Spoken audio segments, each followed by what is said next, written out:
Hey, Marcus with MarcusBlankenship.com. I want you to do a quick thought exercise for me about your team's velocity. Typically, we measure velocity in terms of points, an abstract measurement where we start to be able to compare things. We measure oftentimes complexity points. It's not an exact science, and the way every team thinks about points is different. But I have a question for you. If you take the number of points on average that your team is doing now, and you think about the way your team is improving, and you think about all the different kinds of process improvements you could do, a year from now, how many points would you like your team to be earning per sprint? What would your velocity be? Would it be half as many points? 20% more points? Would it be 100% more? Would you want to double your team's output, their velocity? And what happens if they haven't? Will you start to wonder if somebody needs to leave the team? Will you start to think maybe you don't have as good developers? Will you just continue to buckle down and white knuckle it and hold on thinking, well, we'll get there? Let me give you an example. If your team is currently doing 100 points per sprint, and let's pretend that on average you deviate between 90 and 110, but you notice that you think to yourself, well, everybody wants to go faster, and we're going to do process and tech improvements. So I think a year from now we could be doing 180 points per sprint. What will you... The question I think is if you're not there, what will that mean to you? And I think that's an important question because you're creating an artificial goal. I'm not saying it's a bad goal, but realize that you're creating an artificial goal where you're imagining your team has improvements they could make.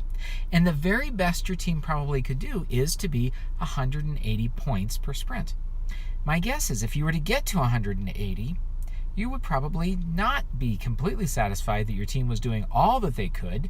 Instead, you would be looking at new process improvements, and you would be thinking, well, wow, how can we get to 240?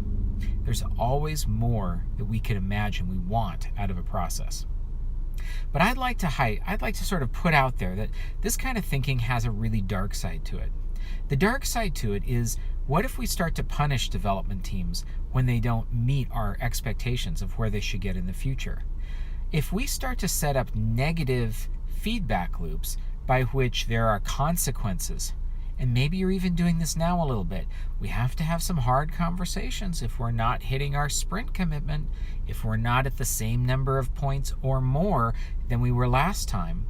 If you do that, my guess is your developers, who are extremely smart people, are going to start to game the system. They're going to start to take 3-point tasks and they're going to start to estimate them at 8s so that it looks like there's a continual improvement. If that's what you're measuring, if all they do was make their estimates bigger and then deliver, you're not actually getting more software, but you're earning more points. Now, nobody does this maliciously, but sometimes we do it defensively. And I just want to kind of put out there that the way you think about your velocity, and if you're measuring your team with points, it can actually turn into a kind of a dark affair where you think you're being completely subjective, but your team is just gaming the system. They know they can't improve forever. They know there's an upper limit.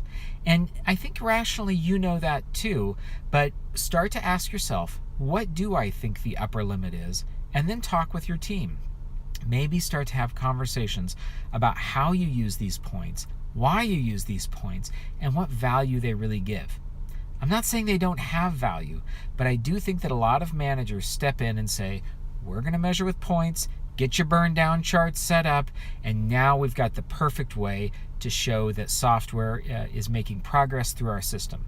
Unfortunately, that's not the case. And in fact, like any game, people will win at all cost. All right, I'm Marcus with MarcusBlankenship.com. Sign up for my list or leave me comments in the section below. Thanks. Bye-bye.